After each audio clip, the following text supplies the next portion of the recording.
Hello everyone. आज के class में हम देखेंगे कि पीएचपी में इफ़ ऑपरेटर क्या होता है और हम इसको कैसे अप्लाई कर पाएंगे। सेशन स्टार्ट करते हैं। Comparison operators. हम इफ़ में कंपैरिजन ऑपरेटर को देखेंगे।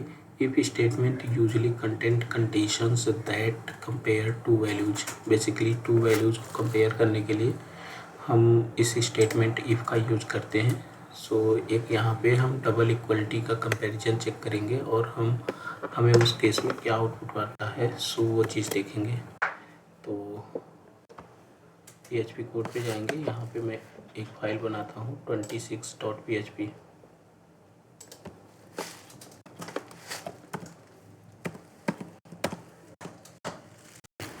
मैंने ये फाइल ओपन कर ली। यहाँ पे सबसे पहले हम PHP कोड को स्टार्ट करेंगे। तो आप देख रहे हैं मैंने यहाँ $t=14 एक वेरिएबल बनाया। मैं फिर लिखता हूँ इफ़ $t=14 दैट केस में इसमें क्या आना चाहिए output, have a good day. अगर आपकी $t की वैल्यू 14 के इक्वल है तो हैव ए गुड डे, ये हमारी वैल्यू इक्वल है तो इसलिए हैव ए गुड डे आएगा। तो हम यहाँ पे जाएंगे और ये लिखेंगे लोकल होस्ट, देन अपने प्रोजेक्ट का नेम PHP लर्निंग,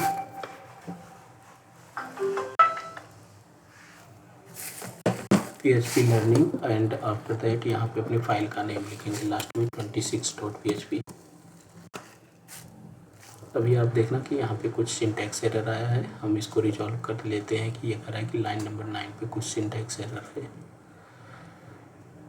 तो हमने यहाँ पे PHP सिंटैक्स क्लोजिंग सही से नहीं की है, इस तरह से क्लोजिंग करनी है। तो दोबारा से रिफ्रेश करते हैं। अभी आप देखना हैव ए गुड डे आ गया। अब ये have a good day output हमें क्यों आया, बिकॉज आप देख रहे हैं यहाँ पे $t की वैल्यू 14 है। मैं कहता हूँ $t=14 मतलब क्या $t की वैल्यू 14 के इक्वल है, तो इसलिए हमें हैव ए गुड डे आया। Next, to compare two values we need to use the comparison operators. हमें दो वैल्यू को कंपेयर करने के लिए कंपैरिजन ऑपरेटर का यूज करना होता है। Here are the PHP comparison operator to use if statements. हम इस इफ स्टेटमेंट का यूज करके कंपैरिजन ऑपरेटर लगाएंगे। नेक्स्ट, यहाँ पे हम echo br लिखते हैं जिससे हमें चीज़ें लाइन ब्रेक होके दिखे।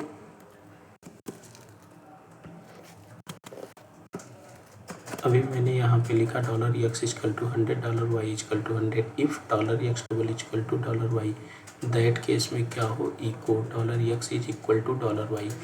बिकॉज कि अभी आप देखना कि $x की वैल्यू की यहाँ पे $x क्या है 100 है, $y क्या है 100, 100 तो इसलिए ये हमारी कंडीशन ट्रू होगी और हमें आएगा कि 100=100। अब देखना 100=100। Next, operator name result right. हम कुछ ऑपरेटर के नेम और रिजल्ट को देखेंगे इसी तरह से। जैसे आपका डबल इक्वल ऑपरेटर है, equal returns true if the values are equal.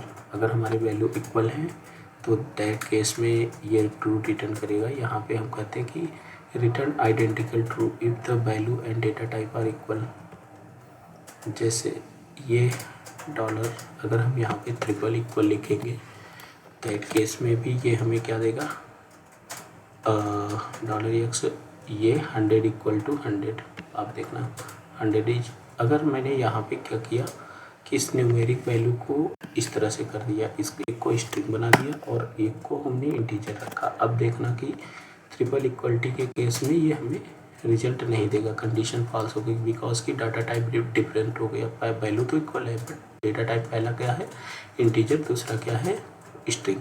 अगर हम इक्वलिटी को चेक कराएंगे तो इस केस में वाली वैल्यू चेक होगी और हमें आउटपुट फिर से मिल जाएगा। अभी आप देखना कि इस तरह से कि अगर आप इक्वलिटी चेक कराएंगे तो उस केस में हमें डाटा टाइप चेक नहीं करता है, वही वैल्यू चेक करता है। अगर आपने ट्रिपल इक्वल चेक कराया तो उस केस में आइडेंटिकल वैल्यू तो data type value and data type both को चेक करेगा, राइट। नेक्स्ट हम कहते हैं कि नॉट इक्वल रिटर्न्स ट्रू। अगर हमने यहाँ पे नॉट इक्वल का इसी में एग्जाम्पल देखेंगे।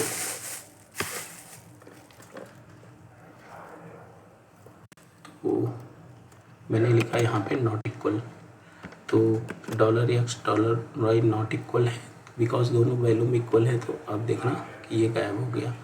अभी हम कहते हैं कि इसका नाम 101 ऐसे कुछ रखते हैं $x की वैल्यू। अभी आप देखना वैल्यू आ जाएगा 101 is equal to 100।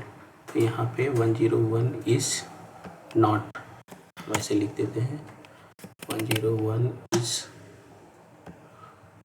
Not equal to this value. अभी आप देखना कि 101 is not equal to 100, right. तो हमने इक्वलिटी आइडेंटिकल, हम नॉट इक्वल को इस तरह से भी डिफाइन कर सकते हैं। अभी आप देखना कि नॉट इक्वल इस तरह से भी हम डिफाइन करेंगे, दैट केस में भी हमें सेम रिजल्ट आएगा 101 इज नॉट इक्वल। देख रहे हैं सेम। नेक्स्ट हम ग्रेटर देन को भी रिटर्न कराएंगे। अब हम चाहते हैं कि $x greater than $y $x is greater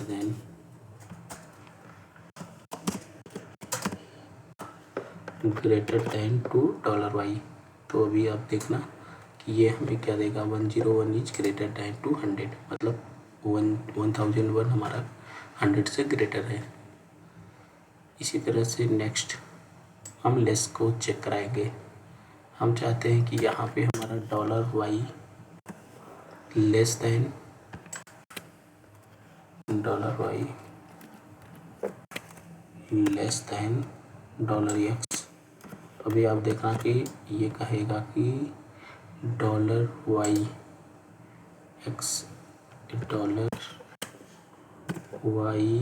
is less than to $x। इस केस में हम देखेंगे कि क्या हमें आउटपुट आता है। आप देखना कि ये कह रहा है 100 इज लेस देन 1001, जो कि ट्रू है। Next greater than equal to, हम ग्रेटर देन और इक्वल टू को भी चेक कराएंगे। हमने जैसे यहाँ पे 100 लिखा, यहाँ पे भी 100 लिख दिया। अभी हम $y greater than equal to $x, $y is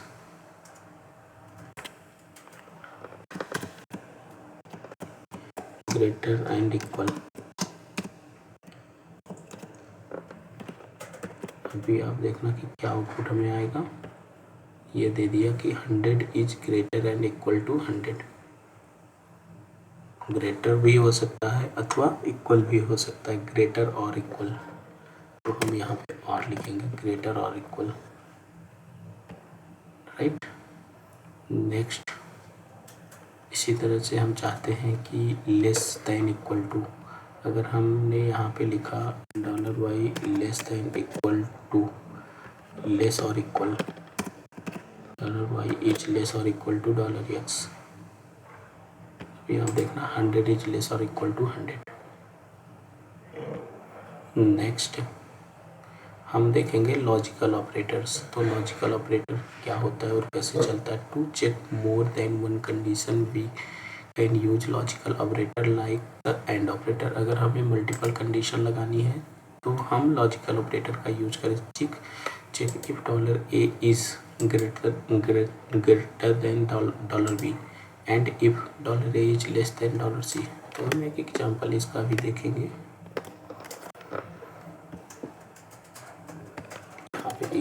को भी यहाँ लगाएंगे।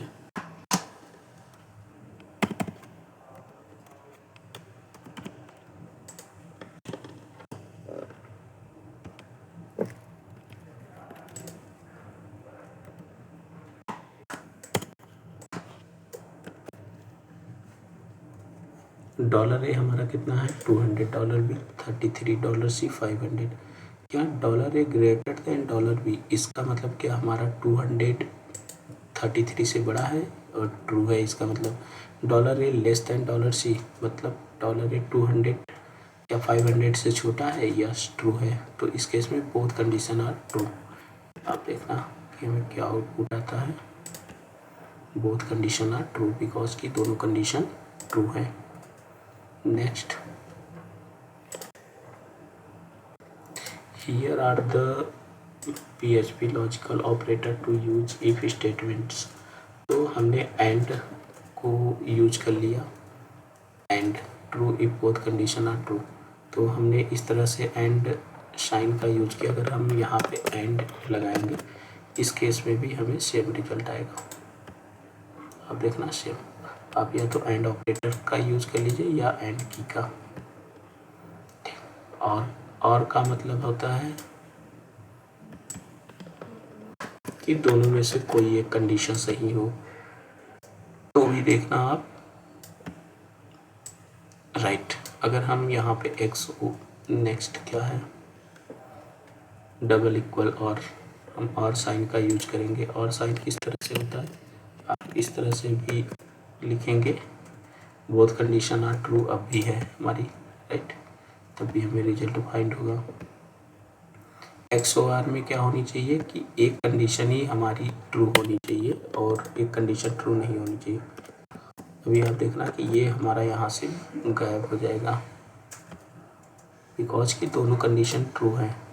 अगर हमने 33 को 600 कर दिया तो $A ग्रेटर देन 6 में पहली फॉल्स होगी, $A लेस देन, तो ये ट्रू होगी।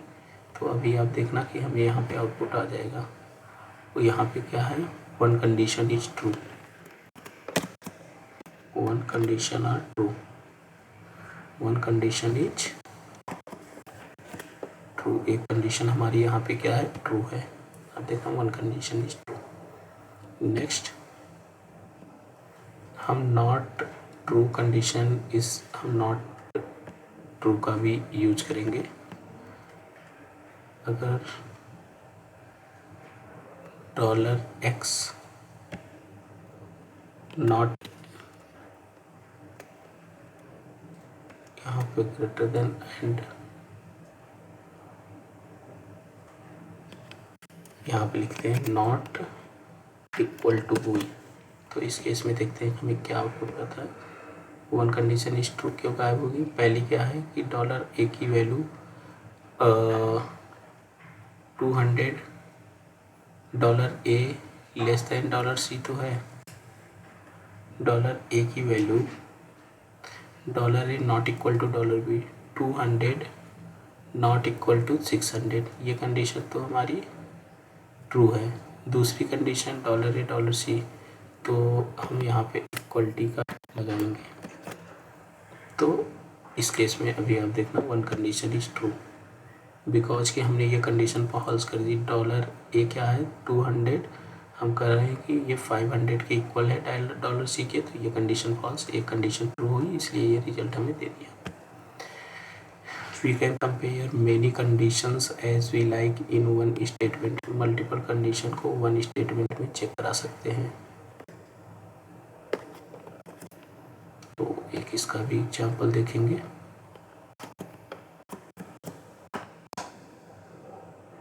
ई को भी आर सबसे पहले लगाएंगे।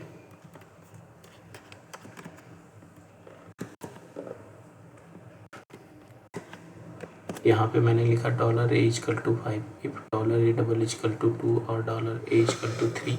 तो अब इसमें से किसी भी केस में $A अगर 5 हो गया तो उस केस में ये रिटर्न कर देगा कि $A is number between 2 and 7। तो 5 is a number between 2 and 7, right. तो इस तरह से आप कंडीशंस में कंपैरिजन ऑपरेटर और लॉजिकल ऑपरेटर इफ कंडीशन के अंदर अप्लाई कर सकते हो। So bye everyone, thank you so much. अभी तक जिन लोगों ने चैनल को सब्सक्राइब नहीं किया है, please like and subscribe, because next topic is very important. Bye bye.